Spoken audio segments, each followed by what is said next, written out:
ছন্দে ছন্দে হিসাব বিজ্ঞান অর্জন করি প্রকৃত জ্ঞান। ব্যয় সম্পদ আদায় চিনতে পারলে কে ঠেকায়। হিসাব বিজ্ঞানের প্রিয় শিক্ষার্থী বন্ধুরা, আশা করি সকলেই ভালো আছো তোমরা। হিসাব বিজ্ঞানের প্রকৃত বিশুদ্ধ জ্ঞানের জগতে আমি রিয়াজউদ্দিন তোমাদের সবাইকেই জানাই সুস্বাগত। প্রিয় শিক্ষার্থী বন্ধুরা, তোমরা আমার এই ক্লাসটি থেকে নবম দশম শ্রেণীর বোর্ড বই তথা পাঠ্য বইয়ের 114 পৃষ্ঠায় 3 গণা নগদান বইয়ের যে প্রশ্নটি আছে সেই প্রশ্নটির সমাধান শিখতে পারবে।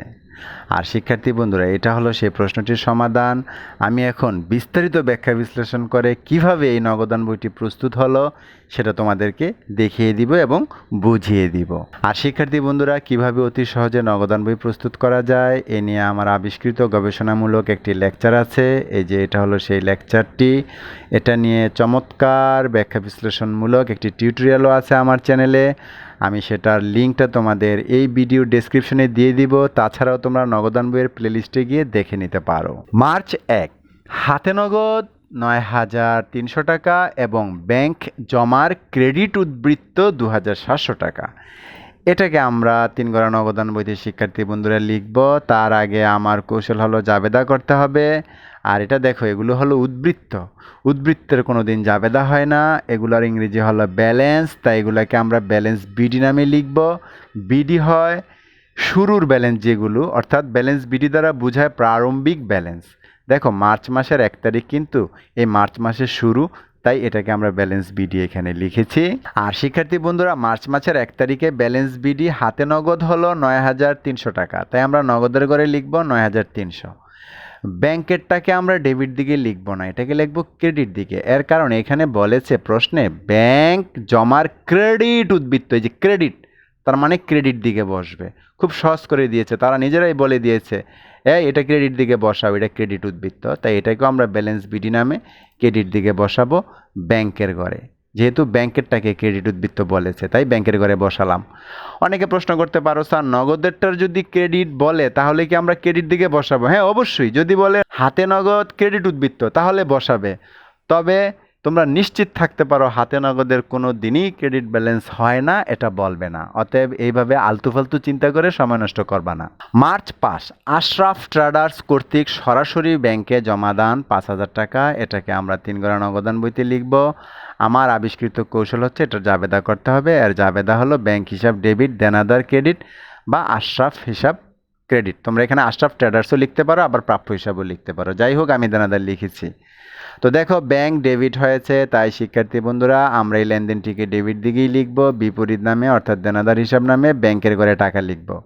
যদি জাবেদায় নগদ ডেবিট হতো তাহলে আমরা টাকা লিখতাম নগদের ঘরে। এবার শিক্ষার্থী বন্ধুরা, মার্চ মাসের 7 তারিখে ব্যক্তিগত প্রয়োজনে ব্যাংক হতে উত্তোলন 2,000 টাকা। এটাকে আমরা 3 গণা নগদান বইতে লিখব।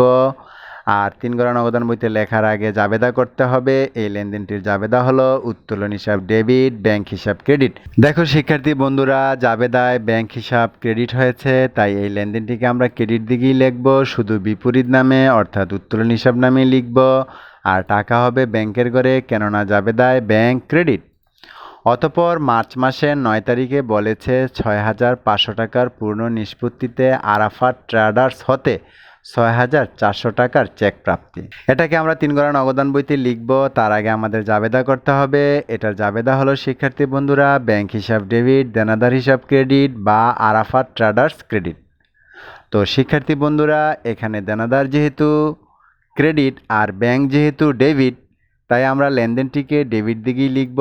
এই যে দেনাদার হিসাব নামে, দেখো শিক্ষার্থী বন্ধুরা ব্যাংক ডেবিট, তাই টাকাটাও হবে ব্যাংকের ঘরে। যদি জাবেদায় নগদ ডেবিট হতো টাকা লিখতাম আমরা নগদের ঘরে।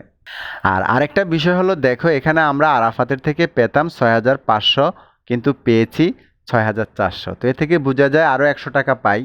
কিন্তু এখানে আবার বলা হয়েছে যে পূর্ণ নিষ্পত্তি। এই যে দেখো, পূর্ণ নিষ্পত্তি শব্দগুলো ব্যবহার করা হয়েছে। আর মানে হলো আরাফাত ট্রেডার্সকে আমরা মাফ করে দিয়েছি, যে 100 টাকা পেতাম সেটা আর পাই না।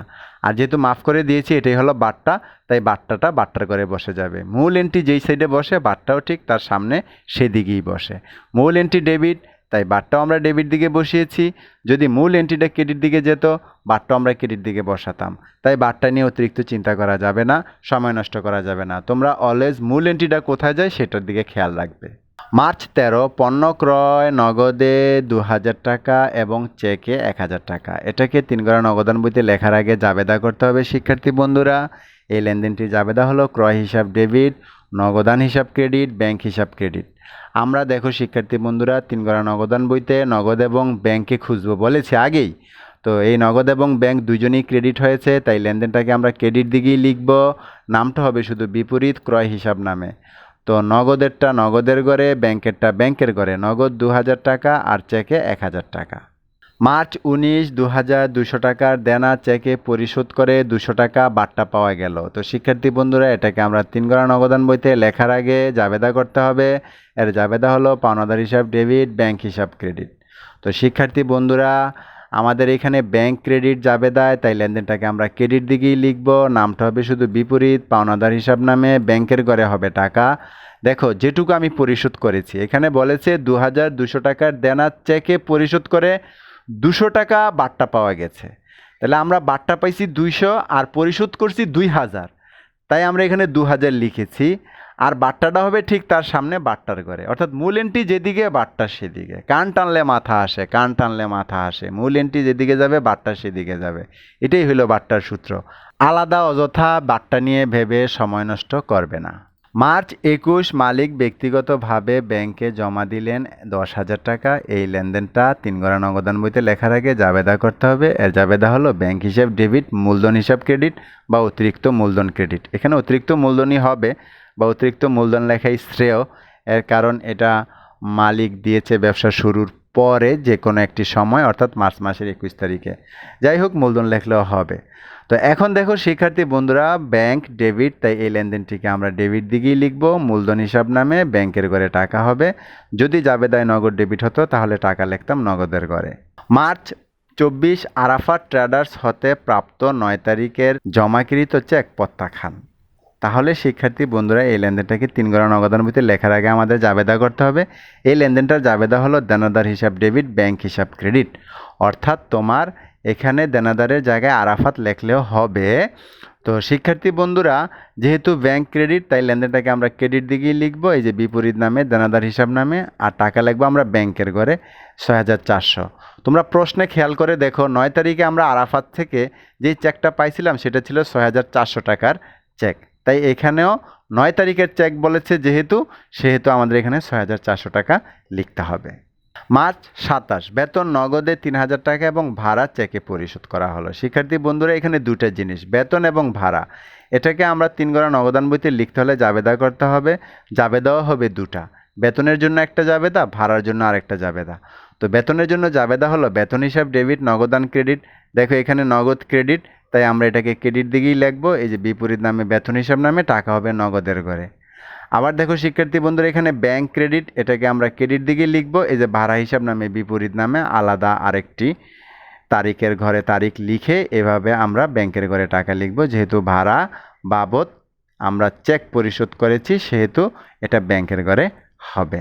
এই যে জাবেদায় ব্যাংক ক্রেডিট, তাই আমরা ব্যাংকের ঘরে লিখব টাকাটা।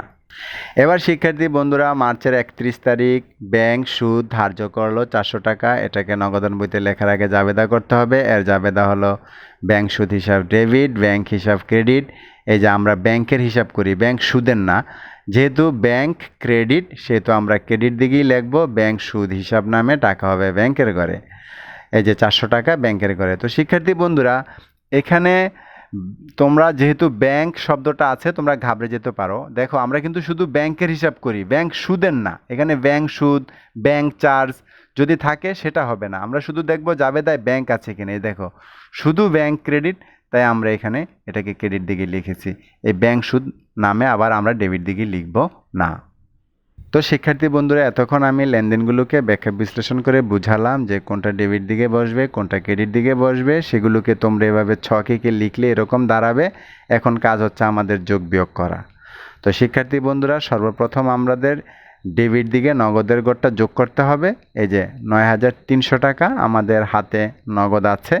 তো বিভিন্নভাবে পরিশোধ করে শিক্ষার্থী বন্ধুরা এখনও আমাদের হাতে আছে হইলো দেখো এই যে ৪,৩০০ টাকা।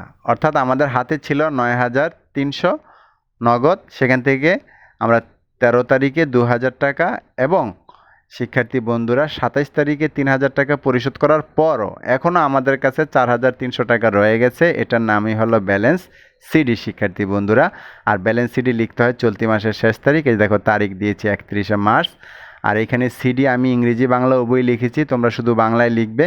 যারা ইংরেজি মিডিয়াম বা ভার্সনের শিক্ষার্থী তারা ইংরেজিতে লিখবে। তো শিক্ষার্থী বন্ধুরা, যেইটা সিডি হয় ঠিক সেটাই ব্যালেন্স বিডি হয় পরবর্তী মাসের 1 তারিখে বিপরীত দিকে সবার নিচে। এই যে এপ্রিল মাসের 1 তারিখে ব্যালেন্স বিডি, সিডি যত টাকা বিডিও তত টাকা। শিক্ষার্থী বন্ধুরা, যদি ব্যালেন্স সিডি ডেবিট দিকে হতো তাহলে আমরা ব্যালেন্স বিডিটাকে এখানে ক্রেডিট দিকে লিখতাম। তো আমাদের এই অঙ্কে ব্যালেন্স সিডি যেহেতু ক্রেডিট দিকে, তাই আমরা ব্যালেন্স বিডিটাকে এখানে ডেবিট দিকে লিখেছি। হয়ে গেল নগদের ঘরের ব্যালেন্সিং। এবার আমরা ব্যাংকের ঘরের ব্যালেন্সিং করব। শিক্ষার্থী বন্ধুরা, বিভিন্ন তারিখে আমরা ব্যাংকে মোট 21,400 টাকা জমা দিয়েছি আর বিভিন্ন তারিখে উত্তোলন করে ফেলেছি। উত্তোলন করার পর এখনও 900 টাকা ব্যাংকে আমাদের জমা আছে। এটাই হলো ব্যালেন্স সিডি। যেটা সিডি সেটাই হবে ব্যালেন্স বিডি। আর শিক্ষার্থী বন্ধুরা, আমরা মোট বাট্টা প্রদান করেছি 100 টাকা এবং মোট বাট্টা পেয়েছি 200 টাকা। এই বাট্টার ঘরের ব্যালেন্সিং হয় না। এর কারণ এটা হলো ডেবিট দিকে হলো প্রদত্ত বাট্টা আর প্রদত্ত বাট্টা হলো ব্যয়, আর ক্রেডিট দিকে হলো প্রাপ্ত বাট্টা হলো আয়। দুই জিনিস সমজাতীয় না, তাই এরা তুলনাযোগ্য নয়, তাই ব্যালেন্সিংও হয় না। কিন্তু দেখো, এটাও নগদ, উভয়ই সম্পদ, তাই আমাদের তুলনাযোগ্য ব্যালেন্সিং হয়েছে। এটা ব্যাংক জমা, এটাও ব্যাংক থেকে উত্তোলন, উভয়ই সম্পদ, তাই আমাদের তুলনাযোগ্য, তাই ব্যালেন্সিং হয়েছে। কিন্তু প্রদত্ত বাট্টা ব্যয়, প্রাপ্ত বাট্টা আয়, এরা তুলনাযোগ্য নয়। একটা হলো ব্যয় আর একটা আয়। আর শিক্ষার্থী বন্ধুরা, এছাড়াও তোমরা মনে রাখবে এগুলোকে আলাদা পৃথক খতিয়ানের উদ্বৃত্ত হিসেবে বিবেচনা করা হয় বিধায় ব্যালেন্সিং হয় না। বিভিন্ন ভাইবা বোর্ড এই প্রশ্নটা করে। আমিও আমার চাকরি জীবনে চাকরি খুঁজতে গিয়ে বিভিন্ন জায়গায় এই প্রশ্নগুলোর সম্মুখীন হয়েছি যে 3 গড়া নগদান বইতে কেন বাট্টার ঘরের ব্যালেন্সিং হয় না। আশা করি তোমরা বুঝতে পেরেছ। অতঃপর শিক্ষার্থী বন্ধুরা, সর্বশেষ তোমরা এভাবে উত্তর লিখে দিবে। সমাপনী হাতে নগদ 4,300 টাকা, সমাপনী ব্যাংকে জমা 900 টাকা, মোট প্রদত্ত বাট্টার পরিমাণ 100 টাকা এবং মোট প্রাপ্ত বাট্টার পরিমাণ 200 টাকা। এখানে উত্তর হবে শিক্ষার্থী বন্ধুরা যেটা ব্যালেন্স বিডি, সেই টাকার পরিমাণগুলো। আশা করি শিক্ষার্থী বন্ধুরা তোমরা এই বিস্তারিত ব্যাখ্যা বিশ্লেষণমূলক ক্লাসটি বুঝতে পেরেছ। তাই তোমাদের সকলের সুস্বাস্থ্য কামনা করে আমার পরবর্তী ক্লাসগুলো দেখার আমন্ত্রণ জানিয়ে আজকের মতো এখানে বিদায়। আল্লাহ হাফেজ।